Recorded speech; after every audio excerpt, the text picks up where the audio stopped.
All right, I'm getting ready to finish up the run on Candy's quilt right here. I'm going to start it up again in just a moment, but I did want to take a moment to show you this before I roll the quilt, which is going to happen soon. I've only got a little bit more of my wonderful circles meander to be able to finish up on the quilt right here with the darling little applique elephant. Take just a minute to check the arrow down below. It will take you to another of this same quilt getting stitched out with other comments and tips right there. I will start her up again, but let me show you.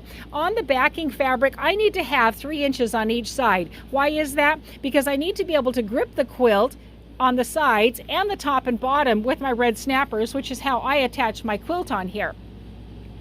Her backing wasn't quite wide enough or long enough, and so Candi did a great job of adding leaders to all sides, which is great, but we had a little problem, darn it. It turns out that this piece, which actually was a section of this little front quilt right here, she just put a strip there just to be the leader, but I found out that the backing is only just barely large enough, and if I start the quilt right here at this seam, it's going to basically end at the seam at the bottom. I don't want that to happen, because that means in your binding, you're going to have to fight with that seam. If it doesn't end up perfect, you're going to have a wonky little seam there.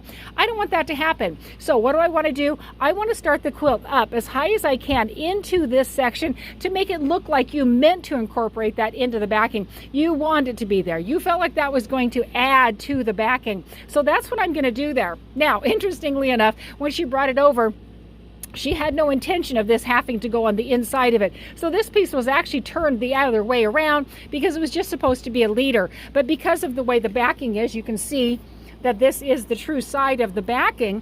If I were to try to load it that way, this seam would be sticking outward.